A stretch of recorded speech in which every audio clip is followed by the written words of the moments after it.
All right. Hi, everyone. Thank you so much for joining us for the Glass Recycling Foundation Grants Workshop. This is the first time that we have done this. And as the Glass Recycling Foundation is growing and getting more interest from folks for grants, we thought it would be a good way to just provide y'all with more information, let you have a chance to ask questions, and hopefully better prepare you for when grant applications open, which is very soon. Just a quick introduction. My name is Sarah Nichols. I work for a consulting firm called Resource Recycling Systems, or RRS, and we provide operational management support for the Glass Recycling Foundation, which is an all-volunteer board-driven group.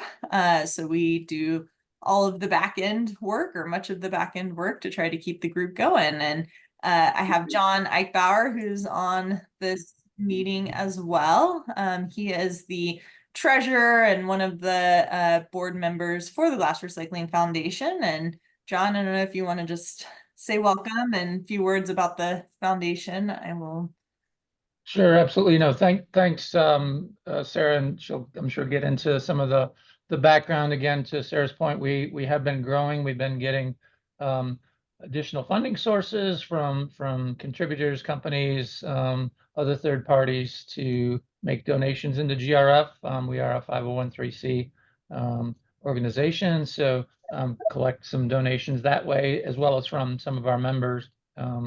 Companies, and then provide the grants out, which again, I'll get into more details, but really happy to get the number of grants we've been getting. And so we're a bit formalizing the process from what it was a few years ago when I first joined the board here. But just my background, I work for a company called Knauf Insulation. We're based in Shelbyville, Indiana. We're large producer of fiberglass insulation in the U.S. And we're an end consumer, obviously, of glass cullet and recycled glass. So we like to try to promote that as much as we can. So glad to be here. Yeah, thanks, John. And he is one of, I think we have 12 or 13 board members now on the Glass Recycling Foundation board, representing a number of different components of the glass recycling supply chain. So there is a large need for increased funding and increased investment in the glass recycling arena.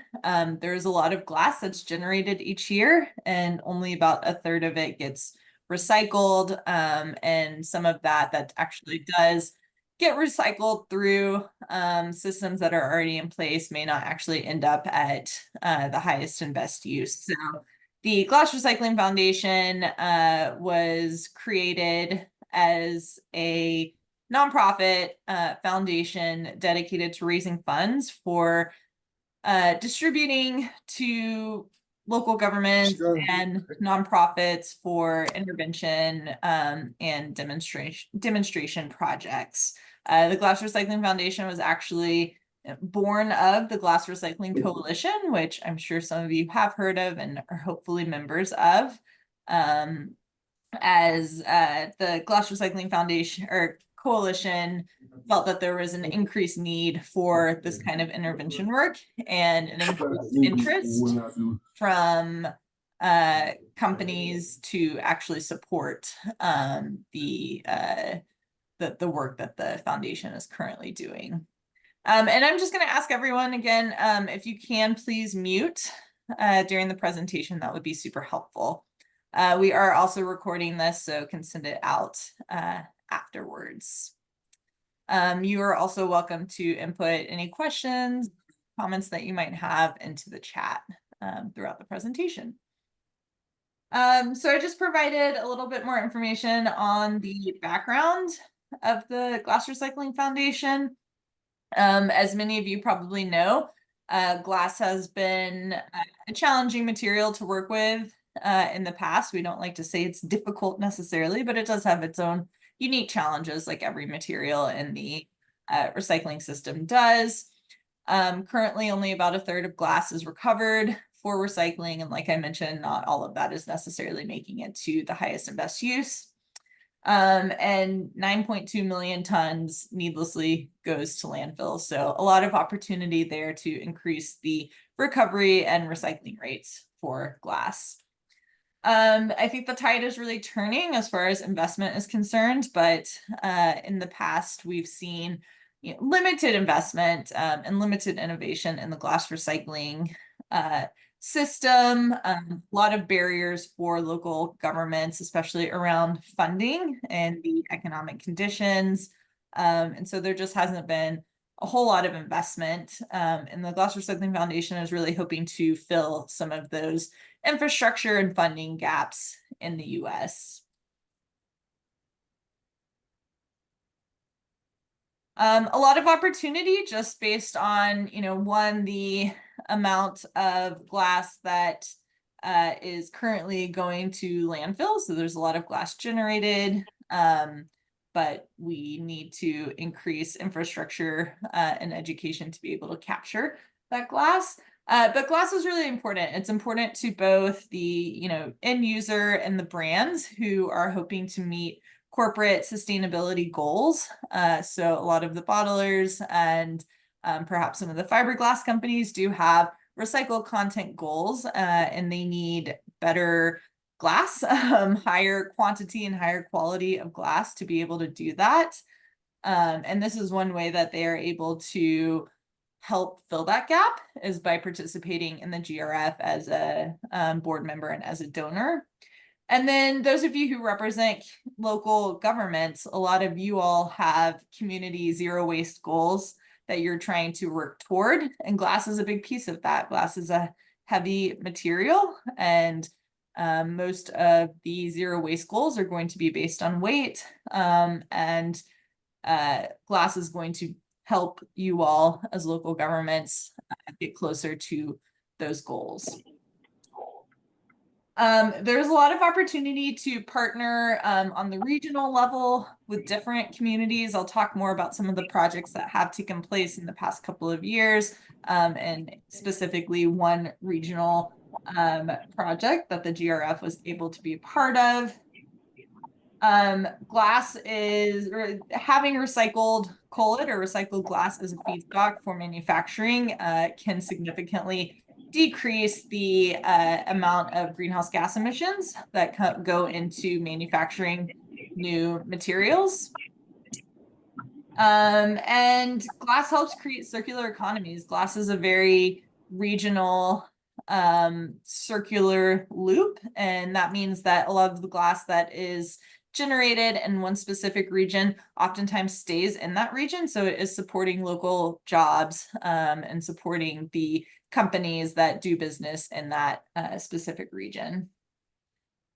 And then there are ways that communities and MRFs or processing facilities can utilize new technology that is changing and becoming more efficient to effectively clean up glass and produce more marketable material, which means more revenue coming into that specific entity.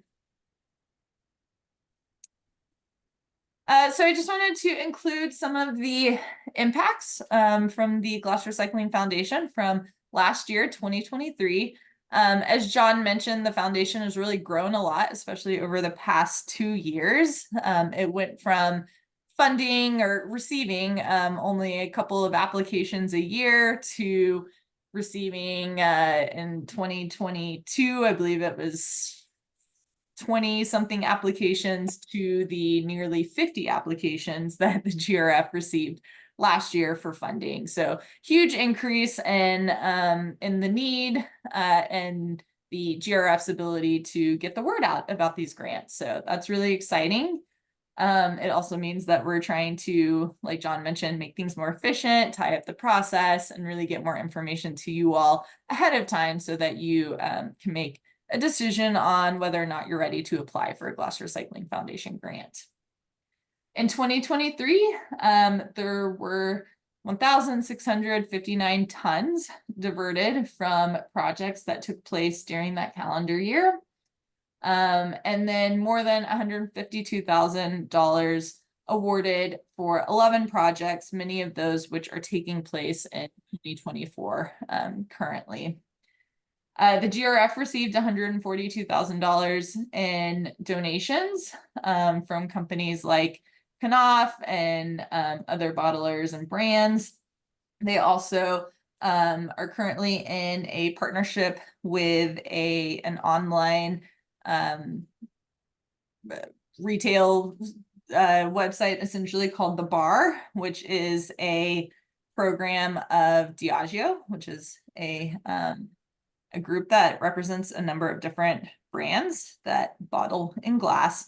The Bar is a place that you all can go and buy spirits, buy glassware, and through that partnership, the Bar donates back, I want to say it's 5% to the GRF to support the GRF's mission. So definitely a great partnership. And if you are in the market for new glassware or for new spirits, then definitely recommend going to the Bar and taking a look there to support the GRF. I'm gonna make one more request for folks to mute if possible. I'm getting a little bit of background noise, and I do have the mute power, so I'm trying to mute people as I hear them. Okay, there were projects completed in Fairfax, Virginia, Nashville, Tennessee, and Philadelphia, Pennsylvania. And then just a huge shout out and to our 2023 funders, Diageo, Corona, the Anheuser-Busch Foundation, and the Wine and Spirits Wholesaler Association. All right, so let's dive into the grants themselves. So we'll start out with the eligible entities. This has been something that has been that has changed a little bit over the years as the GRF learns more about 501c3 restrictions and what it's able to do and not do. At this point, the eligible entities, so these are the folks that are able to actually apply for and receive funding from the GRF. They're going to be 501c3 nonprofits, and then local government or state government. So you've got municipalities, counties, cities, or state governments. Solid waste districts, or publicly owned and operated MRFs, or service providers. And just to note that grantees can have partnerships or associations with private entities, but funding does need to be directed to these eligible entities that are listed on this slide.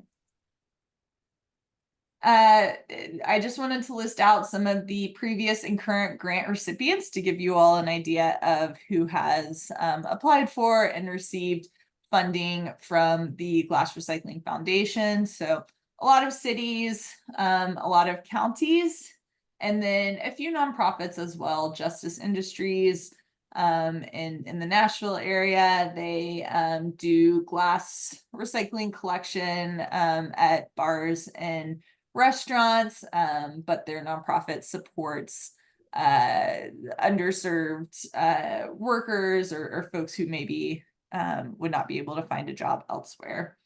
The Bottle Underground is a nonprofit in the Philadelphia area. Keep Waco Beautiful is a nonprofit that works very closely with the city of Waco. So a number of different groups that have received grants from the Glass Recycling Foundation in the past couple of years. I will mention that the grants at this point in time are reimbursement grants. So it is a process where the applicant or the grant recipient will be spending their own funding ahead of time and submit receipts and reporting back to the GRF to receive then a check to reimburse for those expenses.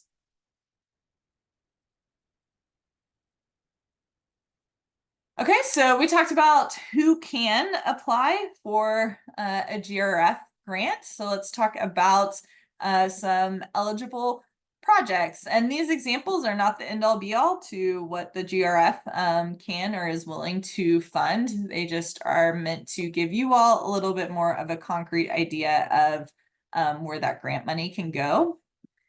So there are two different types of projects that the GRF is interested in. The first is demonstration projects. These are really infrastructure projects. They're meant to fill gaps in the supply chain by building out glass collection infrastructure. So examples of that include equipment for cleaning recycled glass. There's some entities that may have kind of a pre-clean or pre-sort process to get better quality glass and get higher value for their glass. So they could apply for a grant to offset some of the cost of that equipment.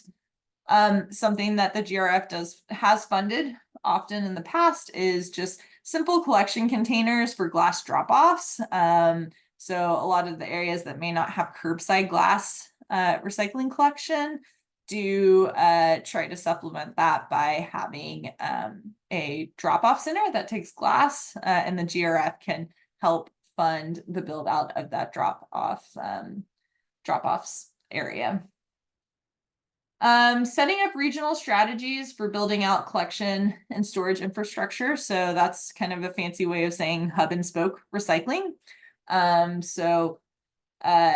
Trying to provide a system for collecting volume in areas that maybe are more rural or don't have the population to support just one city or town recycling.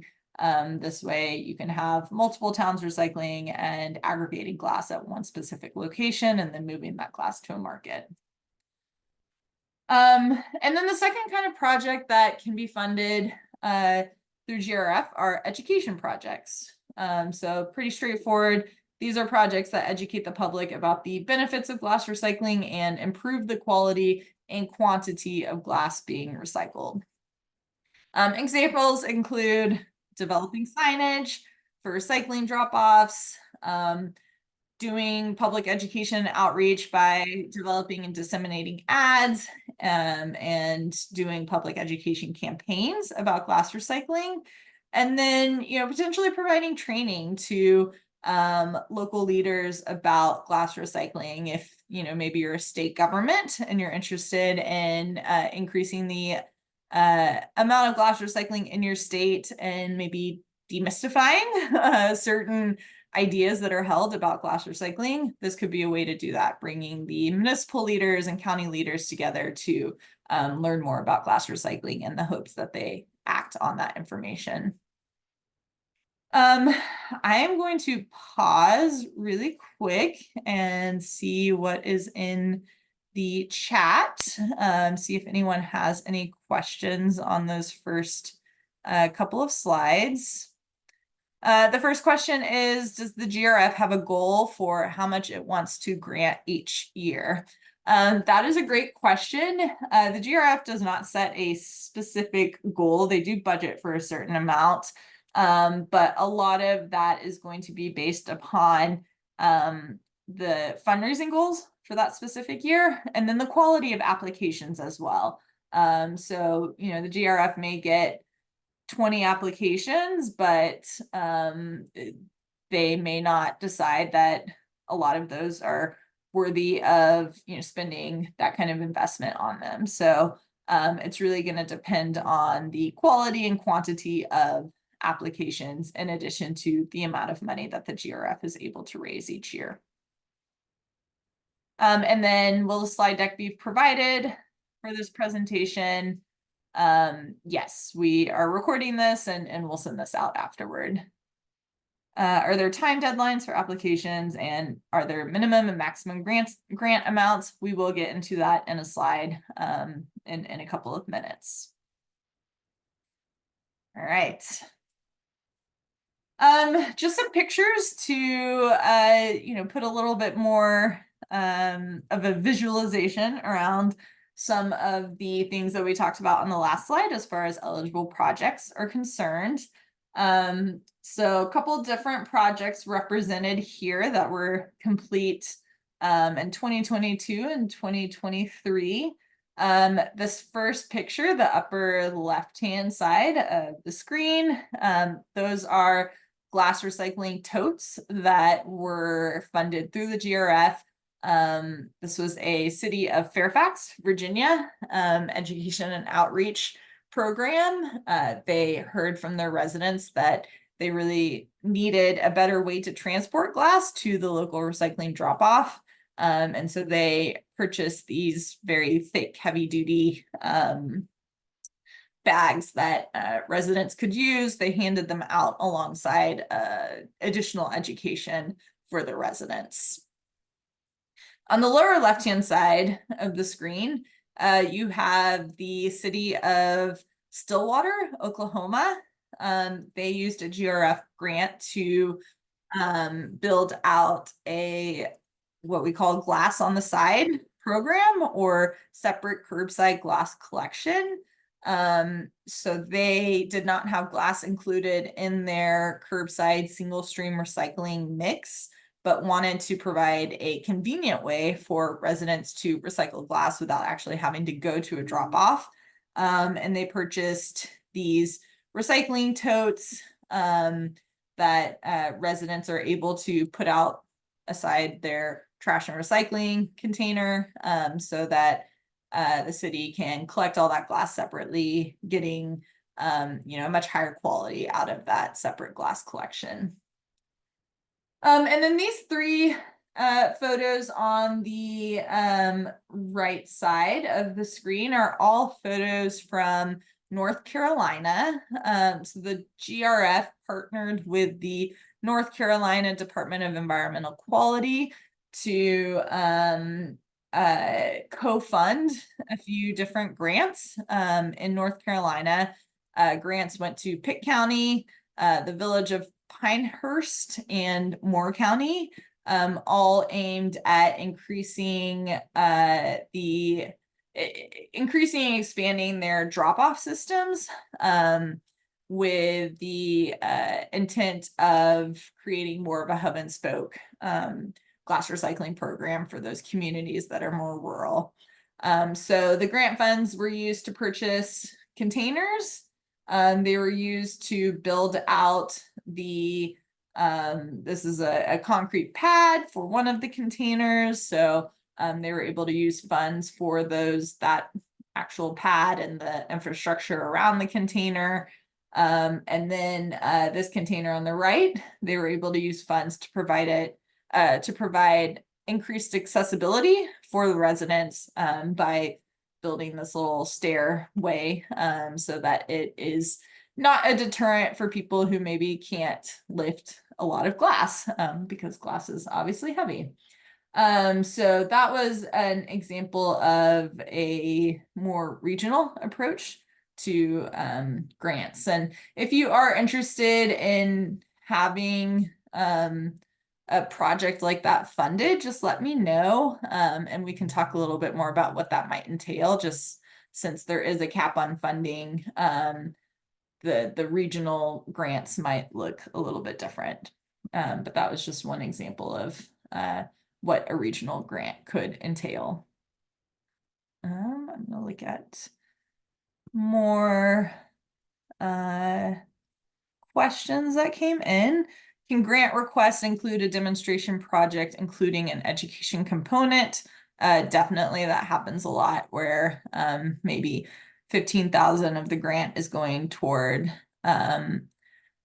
infrastructure, but then there's an additional 1,000 that supports education. And that was actually something that the GRF did, and many of the first grants that it provided was tack on an additional amount of money to be used for education, just to ensure that the city doesn't spend all that money on infrastructure and then can't afford to actually let the residents know about how to utilize the infrastructure. This question, looking for MRF or drop-off glass uses for collected glass, cullet, or processed glass aggregate. I'm not sure exactly what the question is there, but so if you want to specify, that would be great. Yeah. Is it maybe to the prioritization of what types of glass or what uses of, for the project that we might be looking at? Sarah, Oh, gotcha. Yeah, we will talk about that we'll cover that, yeah. in a couple of slides. Same, Because same we with do. the discussion on the regions, maybe. There aren't the GRF doesn't actually have any regions prioritized necessarily. There is a needs assessment that is a part of the application. So they're really hoping to fund projects that do have an increased need, where they might not have resources from the state government and the abundance that maybe other communities have. So certain regions prioritize, not necessarily, but part of the application process is really trying to be persuasive that that need is there. What are the funding differences between a community program and a county program? There are not really any funding differences. They're just different entities that are applying and receiving those funding. In certain states, the counties may have a lot more control over solid waste, and may run the programs more directly. In some areas, that's going to be the city that's directly doing that. So really just depends on who is actually managing the waste system in that specific area. All right. These are great questions. Okay, let's talk about the application components. So I'll start with these key facts. Someone did ask about, is there a timeline on the applications? When the GRF started, there was not a timeline. That was something that we implemented in the past couple of years that really have helped increase the number of applications that the Glass Recycling Foundation is getting in. We have learned that people really need that deadline to be able to submit an application, which I totally can empathize with. So we are looking at opening applications next week, hence this workshop taking place this week. So those applications are opening on May 29th. You'll just go to the Glass Recycling Foundation website, and there will be a link to apply. Applications are due by July 10th at 5 p.m. Eastern time. So you'll have about 6 weeks to put your application together. We do anticipate decisions being made by the end of September. That can sometimes be a fluid timeline based on everybody's availability. Just for some more context around how decisions are made, applications are reviewed by a technical advisory committee, which is a group of the Glass Recycling Coalition. They are going to review and recommend funding certain projects. That is then going to go to the Glass Recycling Foundation Board of Directors, who's going to talk through all of those recommendations in more detail. Sometimes there will be follow-up for the applicants, in which case I would go back to the applicant and ask questions and try to get more information on the information that's maybe lacking or needs clarity. And then we would let folks know if they did or did not receive funding for a grant. We also put together a grant agreement, so a bit of an MOU of sorts with the applicant or the recipient. And so that can take some time sometimes on the recipient side to get through, the city council or county commissioner or whoever it might be that needs to ultimately sign off on that grant agreement. It is an online application process, so definitely use that link and apply online. we do have a maximum grant ask of $30,000. That's something that has increased a little bit in the past year. Most of the grants that the GRF award are between about $5,000 and $15,000. That's been the average in the past. And then a large preference is given to applications with a match of 25% or higher. And that is really intended to show that there is some stake in the game for the applicant, that they have the support that they need from folks in their community to be able to provide additional funding, to bring in partners that might be needed to implement certain projects. Okay, and then the application itself, you're basically just answering questions. It's not anything too crazy, but there are a couple of different, or a number of different things that the application asks for. Basic project details. This is kind of an overview of the project. That gives us a, immediate snapshot of what the project is going to entail. So I definitely want to recommend, making that a strong piece, as clear as possible about what you are actually hoping to do with this funding. I mentioned the needs assessment, so that's really where you're going to let the group know about why this is a need in your community. We want to know the goals of the project. We have a project narrative piece, so that's really where you're going to take these, project details and expand upon them, and really explain what your project is, how it's going to work, who's going to do what, and get into that kind of nitty-gritty. Obviously, we want to see a budget, and any, detail or justification around that budget. Metrics is going to be a really important piece of the application. We'll talk more about kind of best practices and some tips for applying, and one of them is going to be centered on the metrics. The GRF board, the technical advisory committee, everyone's going to want to know what is the impact and the anticipated impact of your project, and that's where you're going to put that information. Evaluation method. So how are you actually going to know if your project is successful? Project duration and timeline, that's pretty self-explanatory. Preference is going to be given to projects that can be completed in 12 to 18 months, probably. So the GRF doesn't necessarily at this point want to fund a 5-year project or something that's going to take a long time to get off the ground.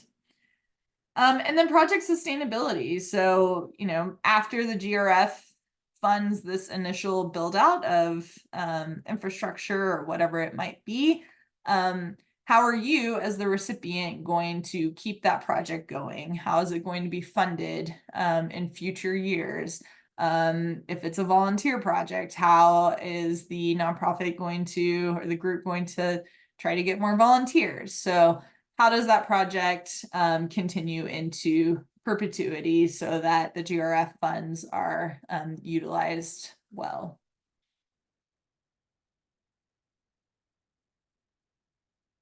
All right, so some best practices and tips. This has just come from, reviewing probably 70 applications in the last couple of years. So one, this one's very basic, but I feel like I have to say it. Submit your application, submit it through the online portal, and submit it by the deadline. So that's going to be your first best practice to abide by. 2, answer questions completely and with as much detail as you can provide. The GRF is going to come back to an applicant if it needs more detail or more clarity on certain things. So as much as you can provide ahead of time shows that the project is well thought out, that you have a strategy and you have a plan to implement that project. Ensure any data that you are including to answer questions is defensible. So if you have an anticipated number of tons that you're hoping to collect through this through your project, don't just throw out a number. Make sure that your number is something that has aligned with what other communities are doing. Or if you found projections online, we want to make sure that that data is something that actually makes sense for your individual community. Projects should be well strategized and have a clear plan for how they will be executed. So we want to ensure that the applications that are coming in are at a place where it's not just kind of this idea in someone's brain that like maybe they'll put on paper and it doesn't really have any clear direction or clear strategy. The GRF is looking for applications that take that to the next level. So these should be applications that are representing projects that have been discussed within your municipality or within your nonprofit or whoever it might be. And you really should detail out a clear plan of how that project will be implemented and executed. Include the amount that you are requesting from GRF and include any matching amounts and where that matching funding is coming from. This is a huge one. Be clear about the outcomes of the project. That would be metrics like anticipated additional tons of glass recycled. So glass that is maybe currently being recycled, and then if you were awarded a grant and you implement a certain project, how many additional tons are you anticipating as a result of the project? And then be clear about end markets. So I don't know that I mentioned this earlier, but circularity is really a priority for the foundation and for the technical advisory committee. So they want to make sure that glass is getting back into the supply chain and ultimately making its way to an end user that's manufacturing a new product out of it. And those manufacturers are typically going to be bottle manufacturers, container manufacturers, and fiberglass manufacturers. The GRF is likely not going to fund projects that are trying to crush glass to be used as landscape or aggregate or alternative daily cover. That is not something that that's not a program or project that is necessarily circular. And the GRF is very much a priority for them is getting that glass back into the supply chain. Those are the funders of the organization. Those are the folks that are involved in the organization, and that is the goal and the intent of the Glass Recycling Foundation is to get that material back into the supply chain.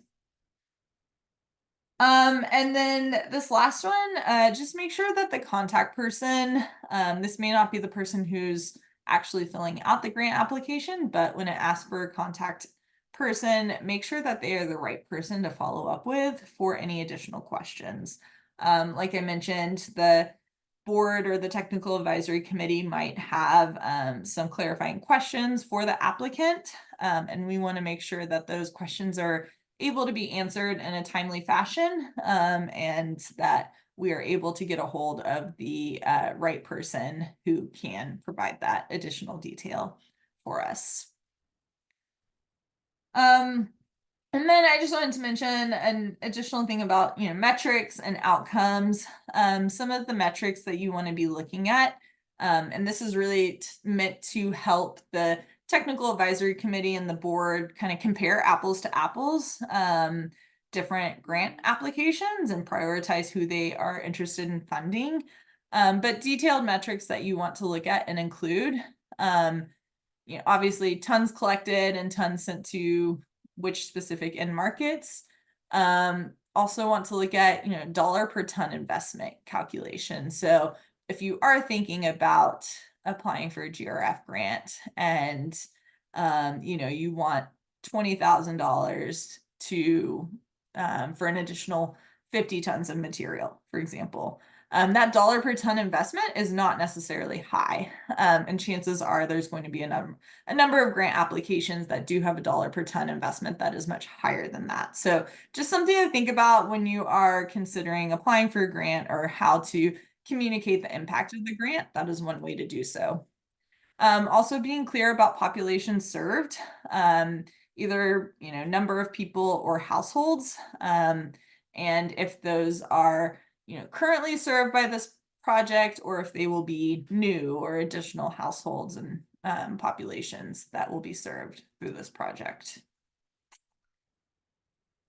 All right, that is the end of the presentation. Like I mentioned, my name is Sarah. I'm a part of RRS. We are the managing consultancy from the GRF. So if you do send an email to info@glassrecyclingfoundation.org, that is going to go to me, and we will get back to it when you know, when we're able to.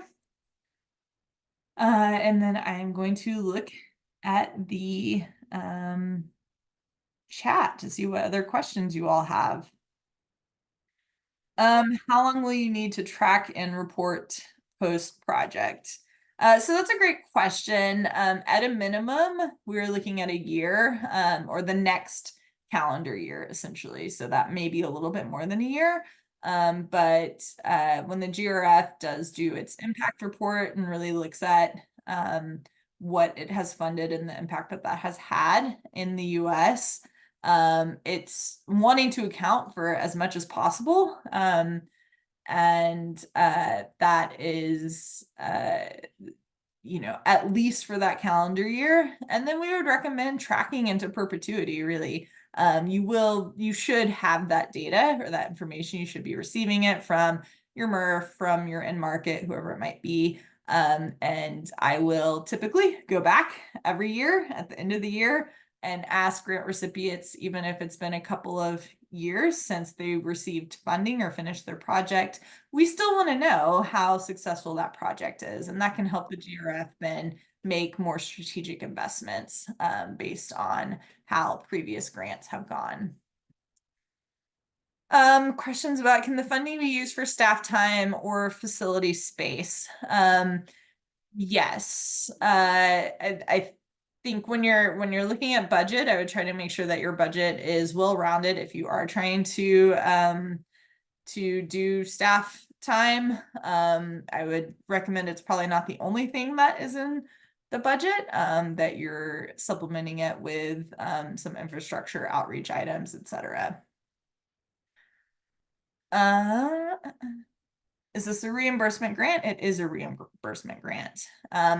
Funding is dispersed as needed. I say that with some trepidation, but typically a grant recipient will put in a request for funding. It may be part of the grant, but it's not going to, the GRF doesn't want to send checks for just like $5 and $20. It's typically going to be a few receipts at a time and a you know, $5,000 to $10,000 at a time. And funding can also just be dispersed at the conclusion of the grant for the entirety of the amount that is funded. So that is up to the grant recipient. The grant application is available through glassrecyclingfoundation.org. So the email address is a great place to send if you do have questions. But the website is going to be your portal to the grant application. Question about, we're a rural community, would the grant pay for the cost of picking up the glass recycling roll-off? We're working with glass. Yep. Yeah, I would say that is that would be an application that you can put in. That is something that the GRF would be looking at, is trying to offset some of those transportation costs. The only thing that I would, you know, pay attention to it there is that, the GRF can't fund the transportation into many, many years, into perpetuity. So looking at the long-term sustainability of that program, I think, is going to be key. Can funding be used to assist with paying a contractor to pool, process, and market the glass? Funding can be used to pay for the program that's then going to provide the glass to that contractor. So it's not going to pay directly for that contractor to, the hauler or whoever it might be to service those containers. But it can go to the local government who's actually running that program. All right, any other questions that might help you all as you are putting together applications? John, anything else that you want to mention that maybe I forgot? No, good stuff, Sarah. Thanks. Glad to see so many people on the call, so Yeah. appreciate it. Yeah, there's a lot of interest out there and there's a lot of need. And it's really exciting that the GRF can play such a vital role. And it's really great to see the investment and participation of companies like Knauf and the Anheuser-Busch's of the world and folks like that. So definitely recommend getting involved too with the Glass Recycling Coalition or the Glass Recycling Foundation on a committee or as a member, if you are interested in working more in this area. All right. Well, I hope this was helpful, and I will follow up with a copy of the recording to everyone so that you can review it in your spare time. And I know it's the most fun, but hopefully it is a good resource for you all. All right. Thanks, everyone. Thanks, Sarah.